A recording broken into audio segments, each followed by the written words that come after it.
بسم الله الرحمن الرحيم. الرحمن علم القرآن.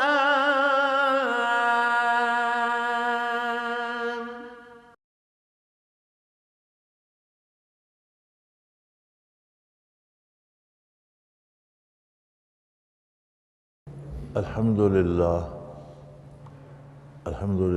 رب العالمين، والصلاة والسلام على حبيبه محمد وآله وصحبه أجمعين. أعوذ بالله من الشيطان الرجيم. بسم الله الرحمن الرحيم. يا أيها الذين آمنوا اذكروا الله ذكرا كثيرا وسبحوه بكرة وأصيلا. هو الذي يصلي عليكم وملائكته ليخرجكم من الظلمات إلى النور وكان بالمؤمنين رحيما. تحيتهم يوم يلقونه سلام وأعد لهم أجرا كريما. اللهم سبحانك لا علم لنا إلا ما علمتنا إنك أنت العليم الحكيم. مولاي صل وسلم دائما أبدا على حبيبك خير الخلق كلهم.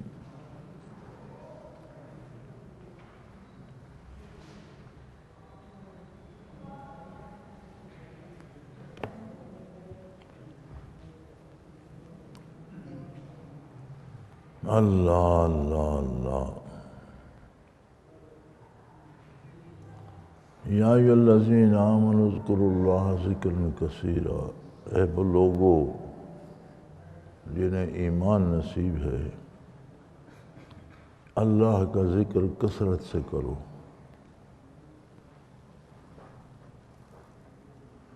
وسبحوہ بکرۃ واصیلا.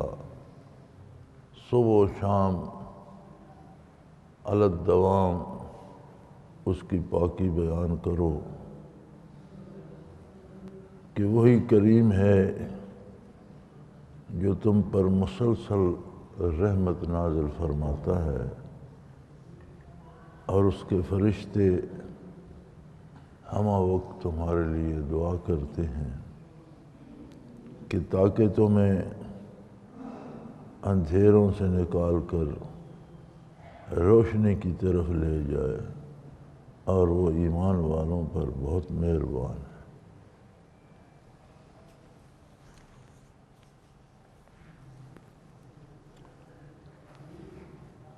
یا ایھا الذین آمنوا اذکروا اللہ ذکرا کثیرا. ذکر کثیر کی تاکید فرمائی گئی ہے، اور یہ ایک جگہ نہیں ہے، قرآن کریم میں متعدد جگہ یہ ارشاد موجود ہے کہ ذکر کثرت سے کیا جائے.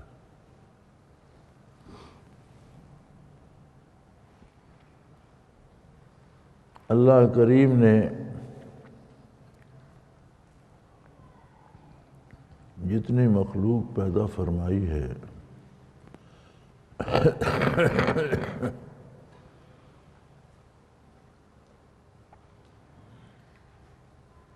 اس میں اشرف المخلوقات انسان کو بنایا ہے.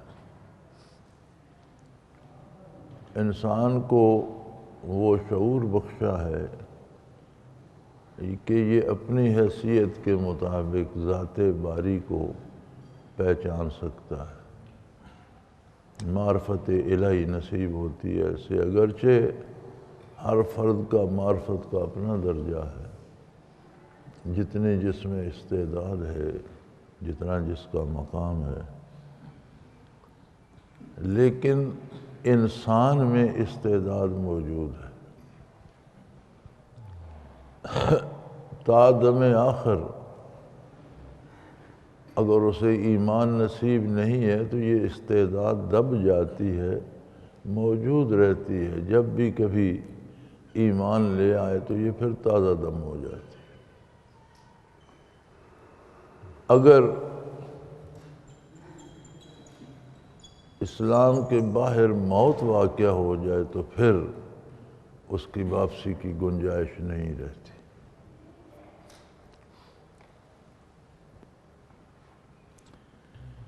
معارف القرآن میں مفتی محمد شفیع رحمۃ اللہ تعالیٰ علیہ نے حضرت ابن عباس رضی اللہ تعالیٰ عنہ سے ایک حوالہ دیا ہے، الفاظ تو مجھے یاد نہیں ہوں گے، مفہوم یہ ہے کہ حضرت فرماتے ہیں کہ اللہ کی جتنی یہ باتیں ہیں ان کی حد ہے، اوقات ہیں، حدود و قیود ہیں۔ نمازیں 5 فرض ہیں، ان کے اوقات ہیں، پاکیزہ ہونا، وضو کرنا، لباس کا پاک ہونا، قبلہ رو ہونا، بہت سی شرائط ہیں۔ رمضان الشریف کا مہینہ مقرر ہے، اوقات مقرر ہیں، حج کے دن مقرر ہیں، مہینہ مقرر ہے، عبادت کے سارے طریقے معین ہیں، ضوابط و قواعد موجود ہیں۔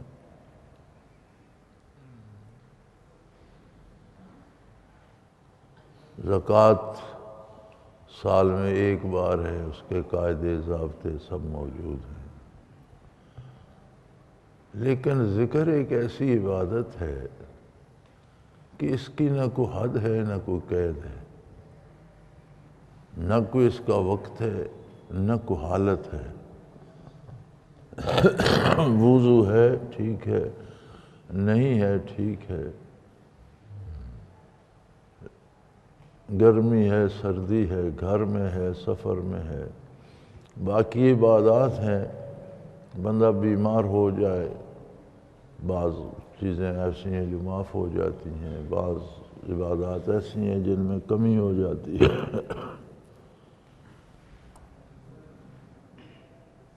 بعض رہ جاتی ہیں عبادات، پھر قضا ہو سکتی ہیں۔ فرمایا اس میں کوئی گنجائش ہی نہیں ہے کہ رہ جائے یا اس کی قضا ہو، چونکہ اسے ہمہ وقت علی الدوام بغیر کسی قید کے، لباس ہے نہیں ہے، پاک ہے ناپاک ہے، وضو ہے نہیں ہے، کسی حال میں بھی ہو، ذکر کثیر کرتا رہے، اس کی کوئی حد نہیں، اور اس کے لیے کوئی عذر بھی نہیں، جی پانی میسر نہیں تھا، وضو نہیں کر سکا، یا پتہ نہیں اور اس طرح کی چیزیں، کوئی عذر نہیں۔ ہر حال میں جہاں ہو، جس حال میں ہو، ذکر کرو۔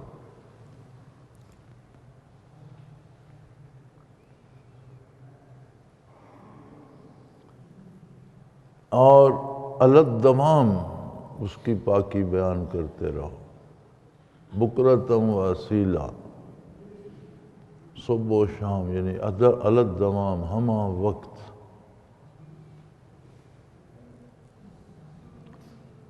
اس سے مقصود کیا ہے جس کی اتنی بڑی تلقین کی گئی، اتنی تاکید کی گئی کہ ہر حال میں کرو، ہمیشہ کرو۔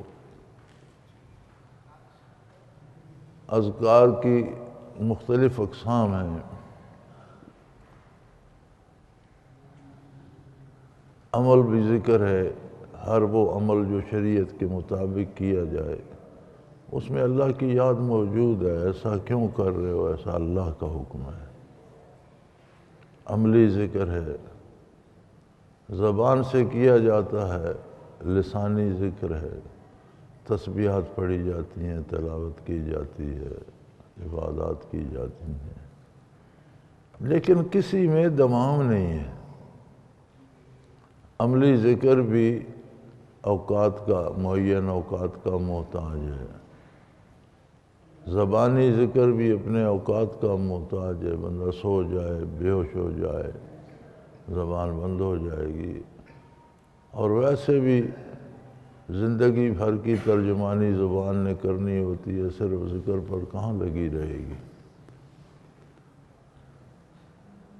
یہ ذکر کثیر یا ذکر دوام یہ قلب کا فعل ہے۔ قلب جب ذاکر ہو جاتا ہے تو پھر وہ ہمہ وقت اور ہمیشہ ذکر کرتا رہتا ہے۔ لیکن اتنے ذکر کی انسان کو ضرورت کیوں پیش آئی؟ اللہ کریم نے اتنا تاکیدی حکم کیوں ارشاد فرمایا؟ یہ جو استعداد معرفت کی دی گئی ہے انسان کو، اس میں انسان میں استعداد موجود ہے، لیکن وہ استعمال تب ہو سکتی ہے، اس پر پھل تب آتا ہے، اس کے ثمرات تب مرتب ہوتے ہیں جب ذکر دوام نصیب ہو۔ مسلسل ہمہ وقت رات دن کا ذکر جو ہے وہ اسے پالش کرتا ہے، چمکاتا ہے، صاف کرتا ہے، تاکہ وہ برکات الہی اور رحمت الہی اور تجلیات الہی کو قبول کر سکے۔ کیونکہ دوسری طرف بارگاہ الوہیت میں سے فرمایا والذی یصلی علیکم، وہ تو ہر آن تم پر رحمتیں برساتا رہتا ہے، کوئی لمحہ ایسا نہیں ہے کہ جب ایمان والوں پر اللہ کی رحمتیں نازل نہیں ہو رہی۔ والذی یصلی علیکم، وہ ہستی ہے جو ہمیشہ تم پر رحمت برساتی رہتی ہے، وملائکتہ، اور اس کے فرشتے ہمیشہ دست بدعا رہتے ہیں کہ اللہ تم پر مزید رحمتیں برسائے۔ یعنی ذات باری خود اپنے کرم و احسان سے رحمتیں برساتی رہتی ہے اور اللہ کریم برساتے رہتے ہیں، اور فرشتے ہمہ وقت دعا میں مشغول رہتے ہیں کہ اللہ ایمان والے بندوں پر رحمتیں نازل فرما۔ نہ بارگاہ الہی سے نزول رحمت میں انقطاع ہے، نہ فرشتوں کی طرف سے اس دعا میں کہیں رکاوٹ ہے۔ اب انسان ہے کہ وہ اسے قبول بھی کرے۔ باران رحمت نازل ہوتی ہے تو جو کھیتیاں سنبھالی جاتی ہیں، جن پر محنت کی جاتی ہے، ہل چلائے جاتے ہیں، تیار کی جاتی ہیں، کھاد ڈالی جاتی ہے، بیج ڈالے جاتے ہیں، فصل انہی میں اگتی ہے۔ باقی زمین بھی ہو تو اس میں جھاڑ جھنکاڑ اگتے ہیں، اور اگر چٹانیں ہوں تو کچھ بھی نہیں ہوتا۔ تو جسے نور اسلام نصیب نہیں ہے، اس کا دل چٹان کی مانند ہے، اسے کوئی فرق نہیں پڑتا۔ بندے مومن بھی جسے دین نصیب ہے، وہ بھی اگر ذکر دوام نہیں کرتا تو گویا اس نے اپنی کھیتی تیار نہیں کی۔ اس پر بھی بارش برسے گی تو گھاس پھوس ہی ہوگی، جھاڑیاں ہی اگیں گی، فصلیں نہیں ہوں گی۔ اور یہ ذکر دوام گویا دل کی کھیتی کو تیار کرنے کا عمل ہے، جو رحمت الہی کو قبول کر کے پھل دیتی ہے انسان کو۔ اور وَكَانَ بِالْمُؤْمِنِينَ رَحِيمًا، جہاں تک ذات باری کا تعلق ہے، وہ ایمان والوں پر بے پناہ مہربان ہے۔ اس کی مہربانیوں کا، اس کی رحمتوں کا، اس کے کرم کا کوئی کنارہ نہیں ہے۔ نا پیدا کنار ایک بیر ذخار ہے جو ہمہ وقت مومنین پر رحمت نازل فرما رہا ہے۔ حتیٰ تحیتہم یوم یلقونہ سلام، حتیٰ کہ جب اس کی بارگاہ میں حاضر ہوں گے تو اس کی طرف سے سلامتی کا تحفہ مومنین کو ملے گا۔ اس مشکل گھڑی میں جب زندگی کے ایک ایک سانس کا حساب دینا ہوگا تو اہل ایمان جنہیں ذکر دوام نصیب ہے،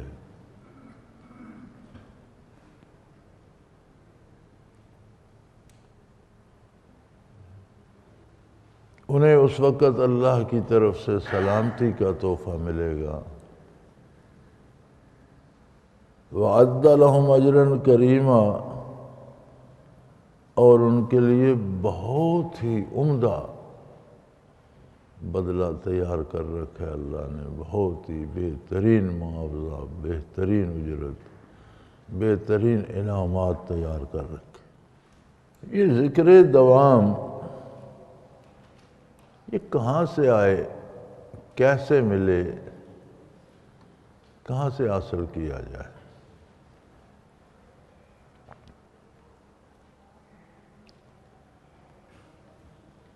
یہ ملتا ہے بارگاہ رسالت پناہی علی صاحب الصلاۃ والسلام سے۔ یہ مبارک انوارات، یہ روشنیاں، یہ نور سینہ اطہر رسول اللہ صلی اللہ علیہ وسلم سے نصیب ہوتا ہے۔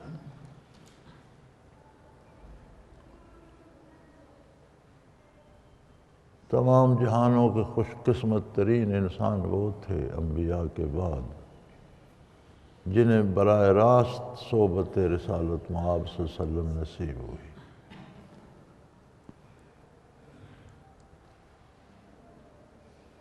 ویسے خوش نصیب لوگ تھے کہ اللہ کریم نے انہیں دین کی بنیاد بنا دیا۔ وہ ایک بحر زخار، نا پیدا کنار سمندر جو سینہ اطہر سے جاری ہوا، اس سے پہلے سیراب ہونے والے لوگ صحابہ کرام تھے۔ بعد از نبوت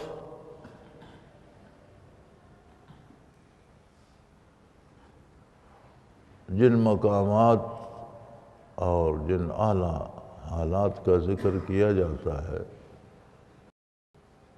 ان میں پہلے اہل علم آتے ہیں، علوم ظاہری کے ماہرین جنہوں نے خلوص سے سیکھا اور جاں فشانی سے آگے پہنچایا، وہ بہت خوش نصیب لوگ ہیں، بڑا مقام ہے ان کا۔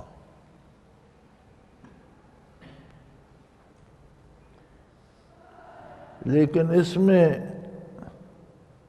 یا ایھا الذین آمنوا میں سارے علماء حق بھی شامل ہیں، اعلیٰ درجے کے مومن ہیں وہ تو۔ اصل حصول انوارات کا ذریعہ جو ہے وہ ذکر دوام ہے۔ نبی کریم صلی اللہ علیہ وسلم سے کیسے حاصل ہوا؟ ایک نگاہ سے۔ ایمان لانے کے بعد کسی کو حضور کی ایک نگاہ نصیب ہو گئی یا اس کی نگاہ حضور اطہر صلی اللہ علیہ وسلم کے جسم اطہر پر پڑ گئی تو بھی وہی برکات اسے نصیب ہو گئیں اور اسے ذکر دوام نصیب ہو گیا۔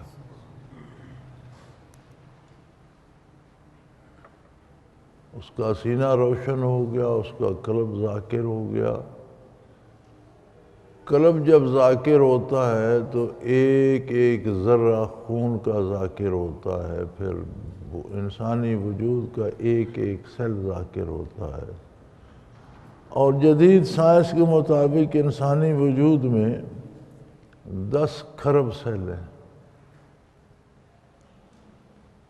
تو 10 کھرب سیل ذاکر ہو جاتے ہیں تب جا کر ذکر کثیر بنتا ہے۔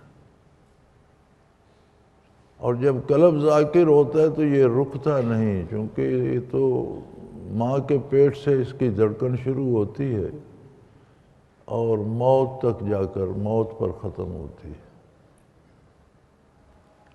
تو اس کی ہر دھڑکن کے ساتھ ایک وجود سے 10 کھرب اللہ اللہ کرتے ہیں، 10 کھرب سیل اللہ اللہ کرتے ہیں، تب جا کر ذکر کثیر بنتا ہے، اور وہ بھی علی الدوام، اور اللہ نصیب کرے اور اس پر خاتمہ نصیب ہو۔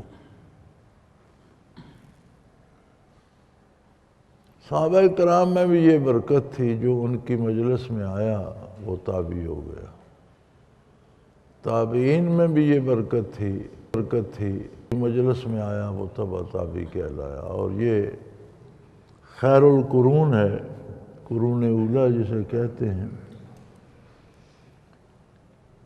نبی کی صلی اللہ علیہ وسلم کا ارشاد عالی ہے کہ میرا زمانہ سب سے بہتر ہے، پھر اس کے بعد کا، پھر اس کے بعد کا۔ تو ان تین زمانوں کو خیر القرون کہتے ہیں، یا قرون اولا بھی کہہ دیتے ہیں۔ ہماری آج کی نادانیاں اور بے خبریاں یہاں تک پہنچ چکی ہیں کہ اگلے دن ہمارے ٹیلی ویژن پر ہمارے ایک تجزیہ کار فرما رہے تھے کہ یہ مولوی جو ہیں یہ ہمیں قرون اولا کی طرف لے کر جانا چاہتے ہیں، ہم ادھر جانا نہیں چاہتے۔ تو میں سوچ رہا تھا کہ اس غریب کو نے سنا ہوا ہے قرون اولا کے بارے، اس سے پتہ بھی نہیں کہ قرون اولا کہتے کس کو ہیں اور اس کی کیا فضیلت ہے۔ یعنی ہم بچھڑتے بچھڑتے بچھڑتے اتنے دور چلے گئے۔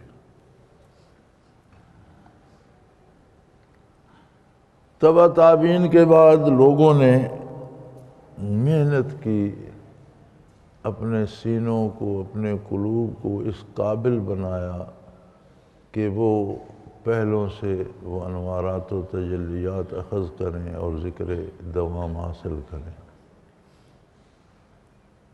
اب یہ سلسلہ قیامت تک چلتا رہے گا۔ کسی خوش نصیب کو ظاہری علم نصیب ہوگا تو وہ بھی اس کی بہت بڑی شان ہے، اللہ کا بہت بڑا احسان ہے اگر اس علم کے ساتھ اسے توفیق عمل نصیب ہو جائے۔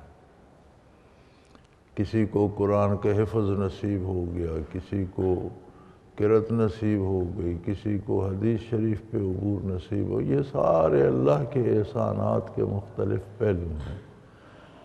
لیکن ذکر سے استثناء کسی محدث کو بھی نہیں، کسی فقیہ کو بھی نہیں، کسی عالم کو بھی نہیں، سب کے لیے ذکر علی الدوام ضروری ہے۔ نہ کسی عام مسلمان کو اس سے استثناء ہے، نہ کسی عالم کو، نہ کسی مفتی کو۔ اس لیے کہ فرمایا قرآن نے اس کی وجہ بتائی ہے، علم بتائی ہے کہ اللہ کریم کی رحمت تو ہر آن برس رہی ہے ایمان والوں پر۔ اس کے فرشتے بھی دست بدعائیں کہ اللہ ان پر رحمت نازل فرما، اور وہ خود فرما رہا ہے۔ اب آگے استعداد چاہیے قبولیت کی بھی۔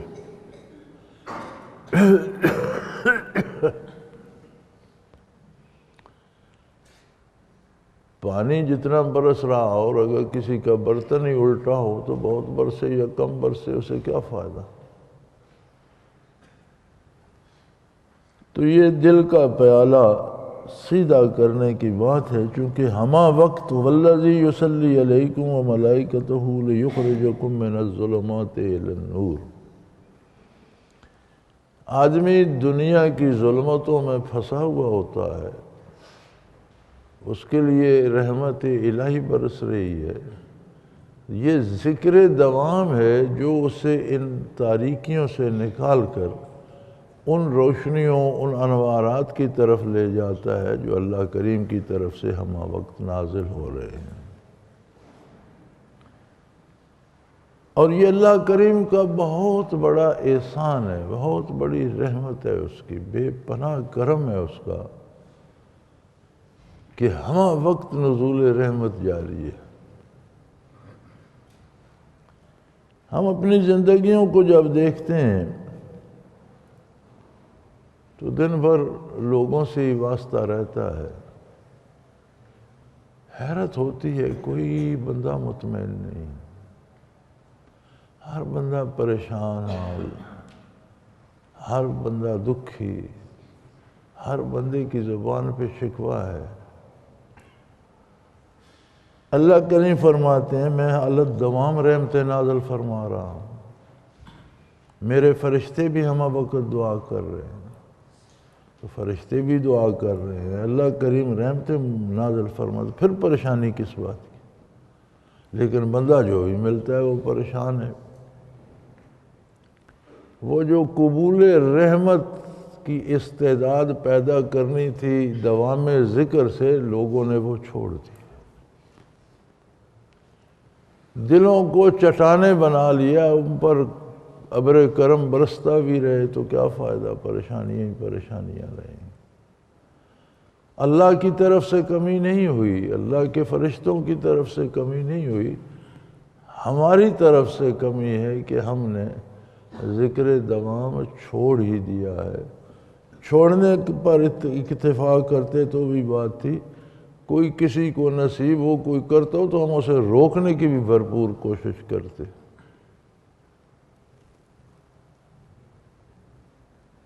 حالانکہ اس کا انعام یہ ہے کہ جب برگاہ الہی میں حاضر ہوں گے تو انہیں اللہ کی طرف سے تحفتاً سلامتی پیش کی جائے گی، سلام پیش کیا جائے گا، اور ان کے لیے بہت بڑا، بہت خوبصورت، بہت مزیدار، بہت لذیذ، اجراً کریمہ، بہت خوبصورت، بہت میٹھا، بہت لذیذ اجر اللہ انہیں عطا فرمائے گا۔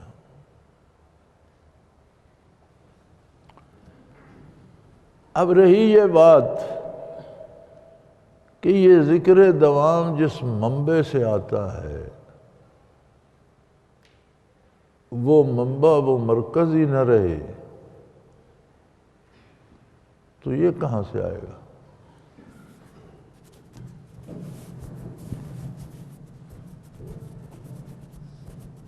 حضور اکرم صلی اللہ علیہ وآلہ وسلم کو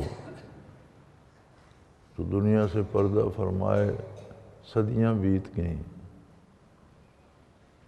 مرکز اور منبع حضور اکرم صلی اللہ علیہ وسلم کی ذات ستودہ صفات تھی، تو اگر وہی دروازہ بند ہو گیا تو اس کی تلقین کا کیا فائدہ؟ اور اللہ سب کو حکم تو قیامت تک دے رہے ہیں ذکر دوام کرو، تو یہ آئے گا کہاں سے؟ فرمایا یا ایھا النبی انا ارسلناک شاہدا، اے میرے حبیب ہم نے آپ کو گواہ بنا کر بھیجا ہے، ومبشرا ونذیرا،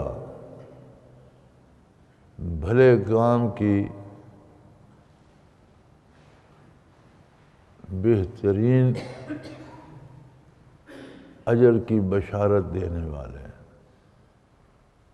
اور برے کام یا غلطی کے برے نتائج سے بر وقت آگاہ کرنے والے ہیں۔ 3 منصب ہو گئے نبی کریم صلی اللہ علیہ وسلم کے علی دوام۔ ایک کہ آپ شاہد ہیں، آپ گواہ ہیں، یعنی بعثت عالی سے لے کر قیامت کے آخری انسان تک جو عمل بھی کوئی کرے گا اس کی گواہی حضور اکرم صلی اللہ علیہ وسلم دیں گے کہ اس کا حکم اور اس کا طریقہ میں نے بتایا تھا تو وہ قابل قبول ہے، اور اگر آپ کے ارشاد کردہ طریقے کے خلاف ہے تو وہ رد ہے۔ یہ دائمی منصب جلیلہ ہے نبی کریم صلی اللہ علیہ وسلم کا۔ ہر نیک کام پر، اللہ کی اطاعت پر اخروی نیک اجر کی بشارت دینا آپ کا منصب جلیلہ ہے۔ جو غلطی انسان آج کر رہا ہے وہ عقیدے میں ہے یا عمل میں ہے، اس کے جو خطرناک نتائج ہوں گے ان سے بھی آج آگاہ کرنا یہ منصب جلیلہ ہے رسول اللہ صلی اللہ علیہ وسلم کا۔ آج بھی کردار کو ضرورت ہے کہ اس کی تصدیق ارشادات نبوی سے ہو، آج بھی نیکی پر خوشخبری حضور کی بارگاہ سے مل رہی ہے، آج بھی گناہوں پر ان کے جو نتائج ہوں گے ان سے آگاہی بارگاہ رسالت سے مل رہی ہے۔ یہ وقتی بات نہیں ہے، یہ دائمی بات ہے۔ آپ اس دنیا میں جلوہ افروز تھے یا یہاں سے پردہ فرما گئے، آپ کے ارشادات اللہ کا قرآن موجود ہے، اس کی ساری تفسیر حدیث شریف موجود ہے، اور وہ منصب جلیلہ آج بھی اسی طرح انجام پا رہا ہے جس طرح آپ جب دنیا میں موجود تھے تو انجام پاتا تھا۔ اور خوش قسمت ہے وہ لوگ جن کو اللہ نے اس کی توفیق دی ہے اور جو یہ باتیں بتاتے ہیں۔ وَدَاعِيًا إِلَى اللَّهِ بِإِذْنِهِ، اگلا منصب آپ صلی اللہ علیہ وسلم کا ہے کہ اللہ کی طرف اللہ کی اجازت سے دعوت دینے کا منصب جلیلہ آپ کا ہے، آج بھی اور قیامت تک بھی۔ کہیں کوئی دعوت ہوتی ہے، کہیں اسلام کی بات ہوتی ہے، کہیں ایمان کی بات ہوتی ہے، تو بتائیے یہ کہاں جا کر پہنچتی ہے کہ نبی کریم صلی اللہ علیہ وسلم نے یہ دعوت دی تھی۔ آج بھی وہ دعوت حق، اس کا ثبوت حضور اکرم صلی اللہ علیہ وسلم کے ارشادات ہیں، قرآن کریم ہے۔ قرآن کریم بھی ہمارے پاس کہاں سے آیا؟ وحی الہی تو صرف ایک ہستی پہ نازل ہوئی اور وہ ہیں آقا نامدار صلی اللہ علیہ وسلم۔ قرآن بھی ہمارے پاس حضور کی وساطت سے آیا اور حضور نے فرمایا یہ قرآن ہے تو ہم مانتے ہیں یہ قرآن ہے۔ اور کتنے خوش نصیب تھے وہ لوگ اور کتنے خوش نصیب ہیں وہ لوگ جو اس کلام حق کو سینہ بسینہ حفظ کرا کے پڑھا کے زبانی ذہنی عملاً مفہوم کے ساتھ اسے آگے بڑھا رہے ہیں۔ یہ سارے کس کا کام کر رہے ہیں؟ محمد الرسول اللہ صلی اللہ علیہ وسلم۔ منصب آپ کا ہے، مقام آپ کا ہے، یہ سارے آپ کے غلام ہیں جو اس کام میں لگے ہوئے ہیں۔ وَدَاعِيًا إِلَى اللَّهِ بِإِذْنِهِ، آپ کی دعوت اللہ کے حکم سے مسلسل چل رہی ہے۔ وَسِرَاجًا مُنِيرًا، اور آپ وہ روشن چراغ ہیں جس کی روشنیاں الگ دوام تقسیم ہو رہی ہیں۔ نبی کریم صلی اللہ علیہ وسلم دنیا سے پردہ فرما گئے،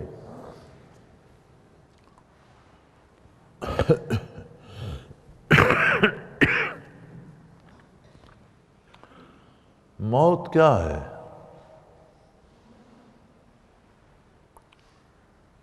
موت کو سمجھا ہے غافل اختتام زندگی، ہے یہ شام زندگی صبح دوام زندگی۔ موت یہ ہے کہ یہ دنیا کی زندگی ختم ہو کر برزخ کی زندگی شروع ہو جاتی۔ جب تک اللہ چاہے گا رہے گی، برزخ بھی ختم ہو جائے گا، دنیا بھی ختم ہو جائے گی، اور زندگی اخروی اور آخرت کی شروع ہو جائے گی۔ گویا موت بھی زندگی کے اور مضبوط ہو جانے کا نام ہے۔ زندگی ختم نہیں ہوگی، اور مضبوط ہوگی۔ لیکن کیا سارے لوگوں کی زندگی ایسی ہوتی ہے؟ نہیں۔ اللہ کریم نے کچھ بندے ایسے بھی بتائے ہیں جن کے بارے اس نے حکم دیا ہے کہ انہیں مردہ نہ کہو۔ لا تقولوا لمن يقتل فی سبیل اللہ اموات، اللہ کی راہ میں جو لوگ قتل ہو جاتے ہیں۔ اب قتل کا فعل جو ہے وہ بدن پہ صادر ہوتا ہے، گولی سے مرے، تلوار سے مرے، چھری سے مرے، بدن کے پرخچے اڑ جاتے ہیں، اور پھر اس کا جنازہ ہوتا ہے، اسے دفن کر دیا جاتا ہے، لیکن اللہ کریم فرماتے ہیں اسے مردہ نہ کہو۔ یا اللہ کیا کہیں؟ فرمایا بل احیاء، وہ زندہ ہیں۔ گویا قتل کے بعد بھی دنیا سے تو چلے گئے، لیکن ان کی روح کا تعلق بدن کے ساتھ ایسا ہی ہے جیسا کسی بھی زندہ انسان کا ہوتا ہے۔ یہ تو شہداء ہیں۔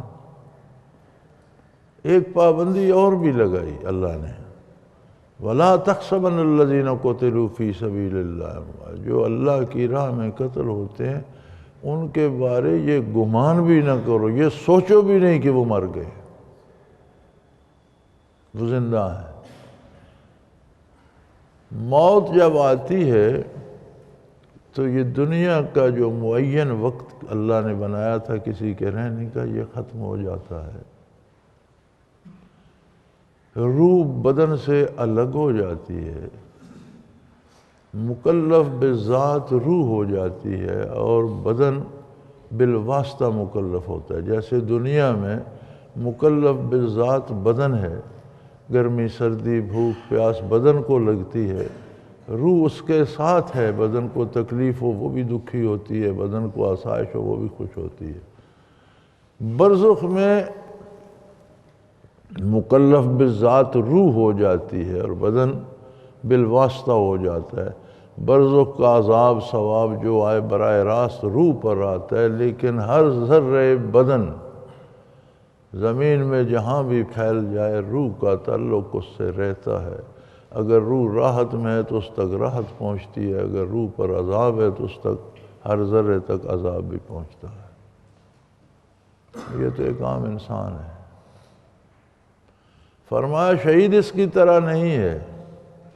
شہید دنیا سے چلا جاتا ہے، دنیا کی زندگی ختم ہو گئی، زندگی برزخ کی شروع ہو گئی۔ اب بھوک پیاس گرمی سردی موسم برزخ کے ہوں گے، لیکن اس کی روح کا تعلق اس کے بدن سے ایسا ہی ہے جیسا دنیاوی زندگی میں تھا، اس لیے اسے مردہ نہ کہو۔ اس لیے تو صدیوں بعد بھی شہداء کے وجود نکلے تو تر و تازہ تھے۔ مجھے یاد ہے کہ 70 کی دہائی میں مسجد نبوی علیہ صاحب صلاۃ والسلام میں جو اضافہ ہوا، اس میں مختلف صحابہ کرام کی قبور نکلے، ان کے وجود ہے مبارک نکلے، صحیح سلامت تھے، جنت البقیع میں منتقل کر دی گئی۔ یہ تو 70 کی دہائی کی بات ہے، اور تاریخ میں بے شمار حوالے ملتے ہیں۔ تو گویا شہید کی روح اس کے بدن کے ساتھ اسی تعلق سے موجود ہے جو اس دنیا میں تھا۔ ہاں وہ ہے برزخ میں، اس کا کھانا پینا موسم سردی گرمی عیش آرام صحت بیماری سب برزخ کا ہے، لیکن اسے مردہ نہ کہو۔ اگر یہ منصب شہید کا ہے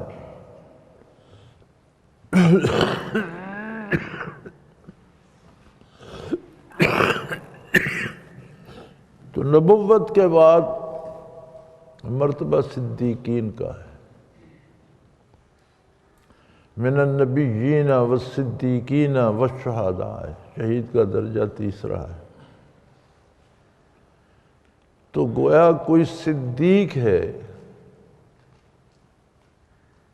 تو اس کی زندگی شہید سے توانا تر ہوگی، اس کا مرتبہ بلند ہے، اور سب سے اعلیٰ مرتبہ انسانیت میں انبیاء علیہم السلام کا ہے۔ تو اگر آپ شہید کو مردہ نہیں کہہ سکتے تو نبی کو کیسے کہو گے بھائی؟ نبی تو وہ ذات ہے کہ جس کے ارشاد کی تائید میں جس نے جان دی وہ بھی شہید ہے، مرا نہیں۔ شہادت اب تو عام ہو گئی ہے نا، کسی کا پاؤں پھسلے تو وہ شہید ہو گیا، کسی نے قتل و غارت کی پھانسی لگا شہید ہو گیا، کسی نے ملک کو لوٹا پھانسی لگ گیا شہید ہو گیا۔ شہادت وہ ہے جو اللہ کے دین کے برحق ہونے پر جان قربان کر کے دی جائے، وہ شہید ہے۔ شہادت گواہی ہے، یعنی اس نے زندگی داؤ پہ لگا دی، موت قبول کر لی اور کہا یہ حق ہے، میں اس پہ قائم ہوں، وہ شہید ہے۔ ہر چور و چکا نہیں شہید۔ شہید کو مردہ نہیں کہہ سکتے تو صدیق تو اس سے اوپر کا درجہ ہے، صدیقین سے اوپر انبیاء علیہ السلام ہیں، تو آپ کسی نبی کو مردہ نہیں کہہ سکتے، یہ جائز نہیں ہے۔ وہ برزخ میں ہیں، اپنی قبور میں ہیں، لیکن زندہ ہیں اپنی حیات کے ساتھ، آکام برزخ کے ہیں، گرمی سردی موسم کھانا پینا سب برزخ کا ہے، اس دنیا میں چلے گئے۔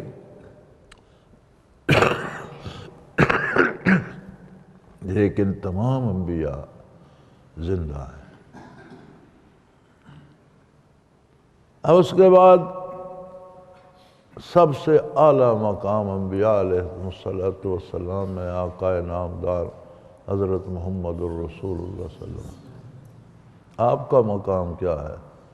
فرمایا انبیاء تشریف لائے اللہ کی طرف سے، اللہ کا پیغام لائے، کتابیں لائے، احکام لائے، علاقے متعین تھے، وقت متعین تھا، ایک جہاں تک جس قوم کی طرف آئے اس پر ان کا اتباع واجب تھا، وقت معین تھا، وقت گزر گیا، ان کی نبوت دنیا کے لیے ختم ہو گئی، نیا نبی آ گیا، نئی نبوت، نئی رسالت، نئی کتاب، سارے حق تھے، ہر نبی نے اسلام ہی پیش کیا، ہر نبی کے کلمے کی بنیاد لا الہ الا اللہ تھی، لیکن اپنے اپنے وقت میں گزرتے رہے۔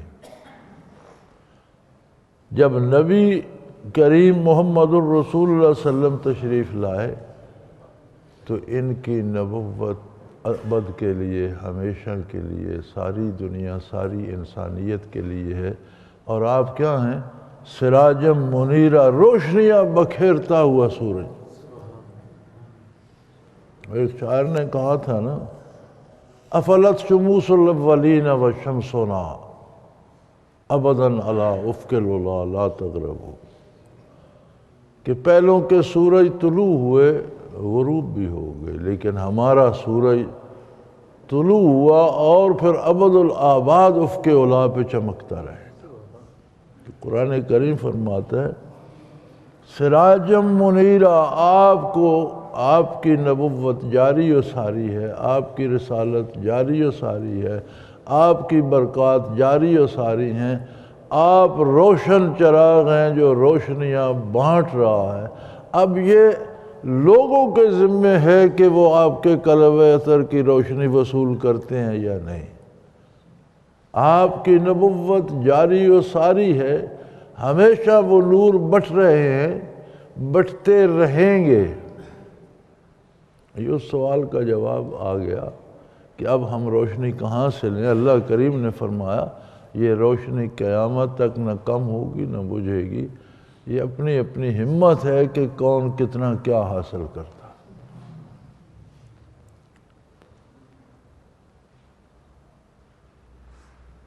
وبشر المومنین، فرمایا بشارت دیجئے، خوشخبری دیجئے ایمان والوں کو،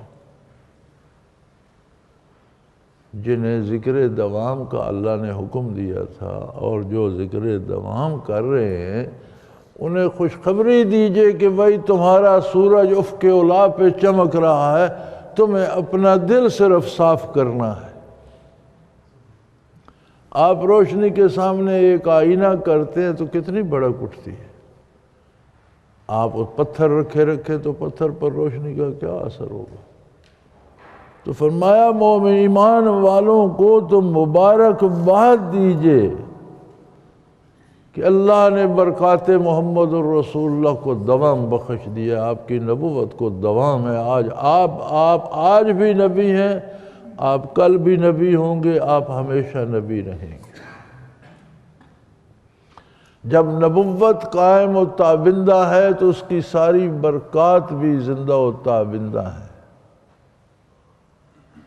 گویا یہ بحر ذخار ہے تجلیات و انوارات کا جو ٹھاٹھے مار رہا ہے۔ اب یہ مومن کی ہمت ہے کہ اس میں سے کتنا حاصل کرتا ہے۔ بشر المومنین بان لہم من اللہ فضلا کبیرا، مومنین کو مبارک دیجئے کہ ان پر اللہ کا کتنا بڑا فضل ہے، کتنا بڑا احسان ہے۔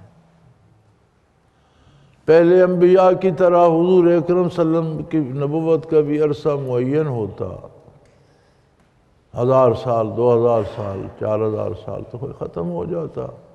جب ختم ہو جاتا تو نبوت کی برکات منقطع ہو جاتی، پھر کوئی برکت نہ لے سکتا۔ فرمایا یہ تو اس کا بڑا احسان ہے کہ اس نے ہمیشہ کے لیے آپ کی نبوت کو جاری و ساری فرما دی۔ جب کوئی چاہے، جہاں چاہے، وہیں اپنا دل صاف کرے، وہیں برکات، وہیں انوارات، وہیں تجلیات مل جائیں۔ وَلَا تُطِعِ الْكَافِرِينَ وَالْمُنَافِقِينَ وَدَعْ أَذَاهُمْ، میرے حبیب جنہیں ایمان ہی نصیب نہیں ان کو آپ سے کیا تھا؟ جس کا عقیدہ ہی درست نہیں اس کا آپ سے کیا واسطہ؟ جو ایمان ہی نہیں لایا آپ اس کی پرواہ کیوں کریں؟ اس کی بات کی کوئی اہمیت ہی نہیں ہے۔ یا جس نے ظاہراً کلمہ پڑھ لیا لیکن اس کا دل مطمئن نہیں ہے، ایمان اس کا نہیں ہے، منافق ہے، بظاہر دنیا داری کے لیے کلمہ پڑھتا ہے، ایسے لوگوں سے آپ کا کوئی تعلق نہیں، ان کی بات کو کوئی اہمیت نہ دیجیے۔ وَلَا تُطِعِ الْكَافِرِينَ وَالْمُنَافِقِينَ، منافقوں اور کافروں کی بات کو رائی برابر اہمیت نہ دیجیے۔ وَدَعْ أَذَاهُمْ، اگر آپ کے لیے وہ پریشانیاں پیدا کرتے ہیں، آپ کو دکھ ہوتا ہے۔ کیا عجب ذات کریم تھی نبی پاک صلی اللہ علیہ وسلم کی کہ کافر کفر کرتا، منافق نفاق کرتا، دکھ حضور کو ہوتا کہ یہ بھی اللہ کی مخلوق ہے، یہ محروم رہ جائے گا۔ ہے کوئی ایسا کریم؟ فرمایا آپ کو دکھ ہوتا ہے، اور دکھ حضور کو یہ ہوتا تھا کہ میں انسانیت کی طرف مبعوث ہوا ہوں، یہ بھی انسان ہے، ایک فرد ہے، کاش یہ مجھ سے مستفید ہوتا، برکات حاصل کرتا، یہ بیچارہ محروم رہ جائے۔ وَدَعْ أَذَاهُمْ، ان کی پرواہ نہ کیجئے، ان کے دکھوں کو بھول جائیے۔ وَتَوَكَّلْ عَلَى اللَّهِ، آپ صرف اپنے اللہ پہ بھروسہ کیجئے۔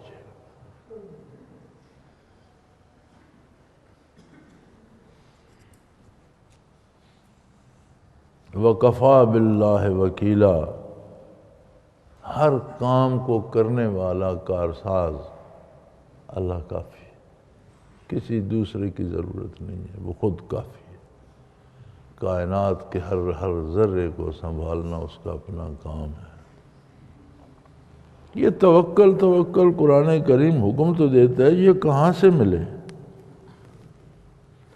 ہم بھی توکل کہتے تو رہتے ہیں، لیکن مختلف دروازوں پہ جو باسائی کرتے ہیں، پھر مختلف ہیلے بہانے کرتے ہیں، جائز ناجائز طریقوں سے اپنے کام نکلوانے کی کوشش کرتے ہیں، تو توکل کہاں سے ہو؟ بات پھر وہیں لوٹ جاتی ہے، آپ بھروسہ کرنے کے لیے آپ جس ہستی کو جانتے ہیں اس پر بھروسہ کرتے ہیں۔ آپ کسی کو جانتے ہیں کہ میرے ساتھ اس کا تعلق بھی ہے اور یہ بندہ بڑا بہادر ہے، تو کسی وقت اس پہ بھروسہ کر لیتے ہیں۔ آپ سمجھتے ہیں کہ یہ مجھ پہ بڑا مہربان ہے، میری جگہ کروڑوں لٹا دے گا، آپ کا اس سے تعلق بھی ہے، جانتے بھی ہیں، پھر آپ بھروسہ کر سکتے۔ توکل علی اللہ کے لیے بھی اللہ کریم کو جاننا اور ماننا شرط ہے۔ جو جانتے ہیں وہ بھروسہ کر لیتے ہیں، اور جن کے پاس سنی سنائی بات ہے ان بیچاروں نے پھر کیا بھروسہ کرنا۔ ذاتی تعلق کسی سے ہو تو بھروسہ ہوتا ہے، سنی سنائی بات ہو فلاں بندہ بڑا امیر ہے، فلاں بندہ بڑا اچھا ہے، ٹھیک ہے اچھا ہوگا، جب ہم پہ مصیبت پڑے گی تو ہمیں تو اس پہ بھروسہ، ہم جانتے جو نہیں ہیں، ہوگا امیر ہوگا طاقتور ہوگا اچھا ہوگا۔ اس لیے ہر بندے مومن کا ذاتی تعلق ہونا چاہیے۔ وہی اس سارے پیراگراف میں اور اس سارے رکوع میں بحث ہو کر آئی ہے کہ ہر مومن آپ ذکر دوام کرو، تن کے ذرے ذرے کو، ایک ایک سیل کو ذاکر کر لو۔ ذکر دوام سے تمہارے قلب کو وہ جلا ملے گی کہ وہ عظمت الہی سے اپنی حیثیت سے آشنا ہوگا، آشنا ہوگا تو اس پر بھروسہ کر سکے۔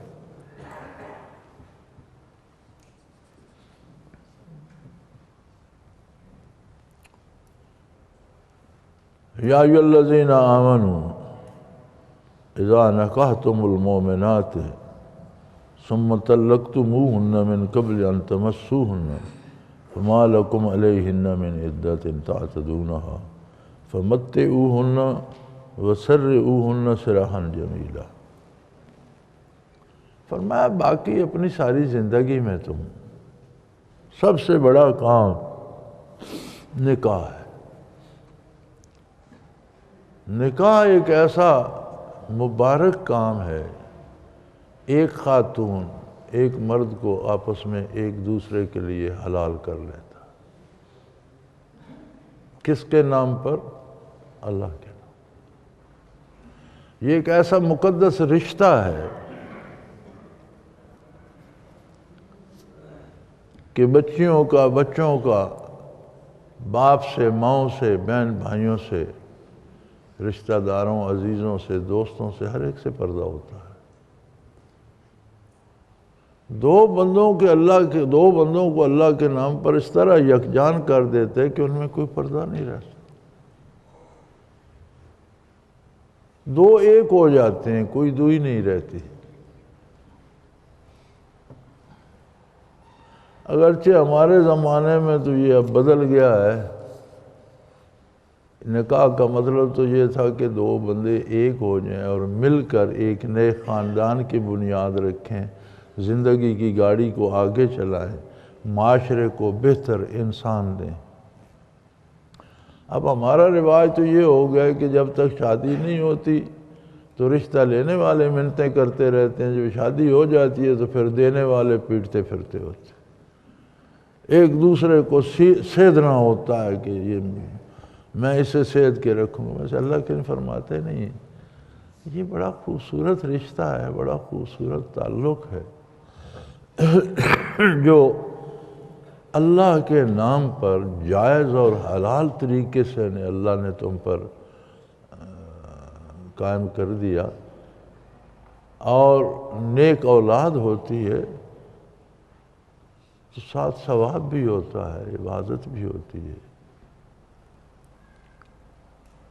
لیکن فرمایا نکاح کی بھی تکمیل تب ہوتی ہے جب نکاح کے بعد میاں بیوی کو خلوت نصیب ہو۔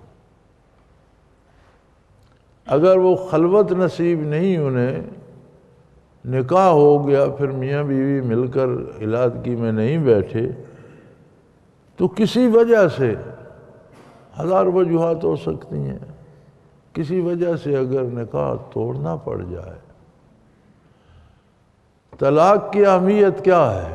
طلاق دینی پڑ جائے، کسی بڑے فساد کا اندیشہ ہو جائے تو اس بڑے فساد سے بچنے کے لیے چھوٹا سا تعلقات کو منقطع کر لینا بہتر ہے۔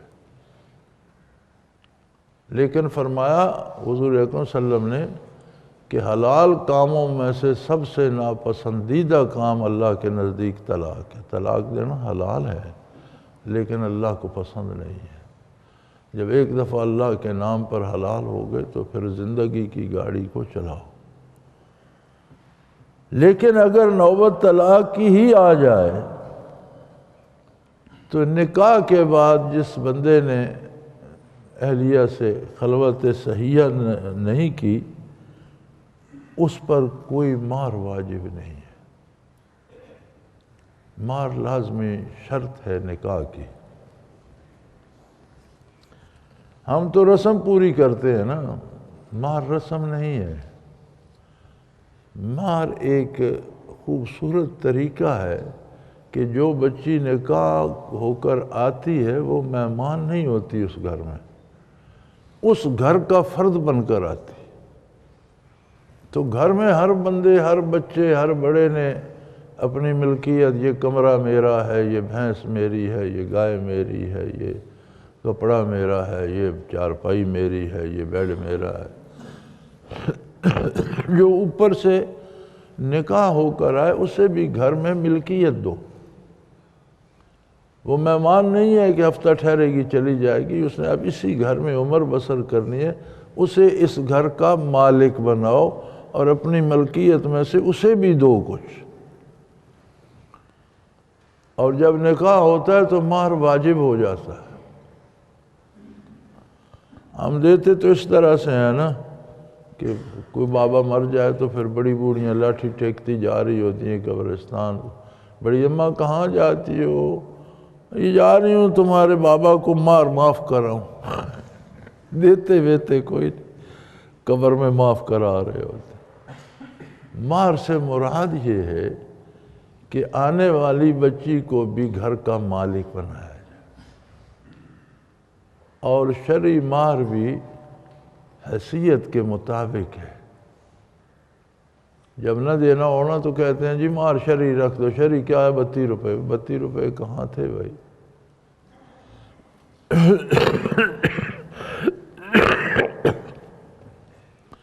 مہر شرعی یہ ہے کہ جس جوڑے کا نکاح ہو رہا ہے وہ مرد جس استطاعت رکھتا ہے اپنی حیثیت کے مطابق مہر دے اور اس مہر کا مالک بنا دے اس خاتون کو جس کا ہے. لٹکاتا نہ رہے. آسن یہ ہے کہ اسے ادا کر دے تاکہ وہ بھی اس گھر کی، اس کا بھی اس گھر میں کچھ ہو، اسے ہمیشہ رہنا ہے وہاں. لیکن اگر خلوت سے یہ نصیب نہیں ہوئی اور طلاق ہو گئی تو فرمایا اگرچہ خلوت کے بغیر مہر واجب نہیں ہوتا لیکن پھر بھی طلاق بھی دو تو دشمنی نہ بناؤ، بگاڑ کے نہ دو.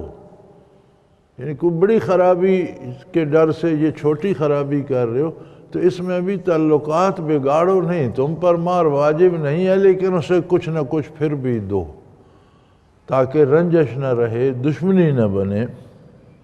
وَسَرِّحُوهُنَّ سَرَاحًا جَمِيلًا، اور انہیں بہت خوبصورت طریقے سے رخصت کرو. گویا طلاق دینے کا بھی ایک سلیقہ اور ایک انداز ہے. یہ طریقہ نہیں ہے کہ جب آپ کو غصہ آ گیا آپ نے طلاق طلاق طلاق کہہ کر پٹک دیا. نہیں، یہ طلاق ہو جائے گی لیکن یہ طریقہ غیر پسندیدہ ہے، مکروہ ہے، اچھا نہیں ہے. طلاق دینے کا بھی ایک سلیقہ ہے اور وہ یہ ہے کہ مزید فساد نہ بڑھے، علادگی ہو جائے. اور اگر طلاق بھی دیتے ہو تو مہر تم پر واجب نہیں جب تک خلوت نہ ہو، لیکن پھر بھی اسے کچھ نہ کچھ دے دلا کر، کوئی چند جوڑے کپڑوں کے، کوئی ایک آدھ زیور، کوئی پیسہ، جتنی آپ کی حیثیت ہے کچھ نہ کچھ دے دلا کر رخصت کریں. وَسَرِّحُوهُنَّ سَرَاحًا جَمِيلًا، اور اسے خوبصورت انداز سے رخصت کریں کہ تعلقات میں تلخی نہ آئے، دشمنی شروع نہ ہو جائے، تعلقات میں بہتری رہے. اللہ اللہ اللہ اللہ اللہ اللہ اللہ اللہ. حضرت امیر محمد اکرم آوان مد ظلہ العالی دارالعرفان منارہ ضلع چکوال میں سالہ سال سے قرآن و حدیث کے اوپر خطابات کر رہے ہیں اور سلسلہ نقشبندیہ اویسیہ کے مطابق لوگوں کو ذکر الہی کی تربیت دے رہے ہیں. وہ قرآن پاک کی تفسیر ترتیب وار بیان کر رہے ہیں۔ تفسیر قرآن کو وہ موجودہ ملکی اور بین الاقوامی حالات کے مطابق بیان کرتے ہیں۔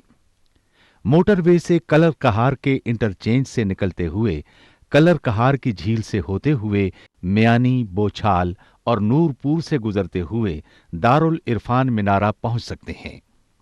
حضرت امیر محمد اکرم آوان نے بچیوں اور بچوں کی دینی اور دنیاوی تعلیم کے لیے سقارہ اکیڈمی کے نام سے ایک درسگاہ بھی قائم کی ہے، جس کا افتتاح ملک پاکستان کے صدر جنرل محمد ضیاء الحق نے اپنے دست مبارک سے کیا تھا۔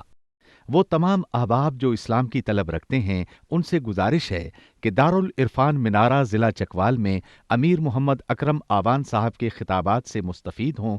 وہ ہر جمعے کو نماز سے پہلے بیان فرماتے ہیں۔ ہر ماہ کی پہلی اتوار کو ماہانہ اجتماع ہوتا ہے، جس میں آپ خصوصی خطاب فرماتے ہیں اور پاکستان کے چاروں صوبوں سے احباب اس اجتماع میں شرکت کرتے ہیں۔ اس کے علاوہ یہاں سال میں 2 مرکزی اجتماعات بھی ہوتے ہیں، ایک رمضان المبارک میں اعتکاف کا اجتماع اور دوسرا جولائی اور اگست میں 40 دن کا اجتماع ہوتا ہے، جس میں روحانی تربیت کی جاتی ہے۔ اپنا خون سیماب دے کر اتنا ہم کر جائیں گے، نام آقا کا چمن میں پھر رقم کر جائیں گے۔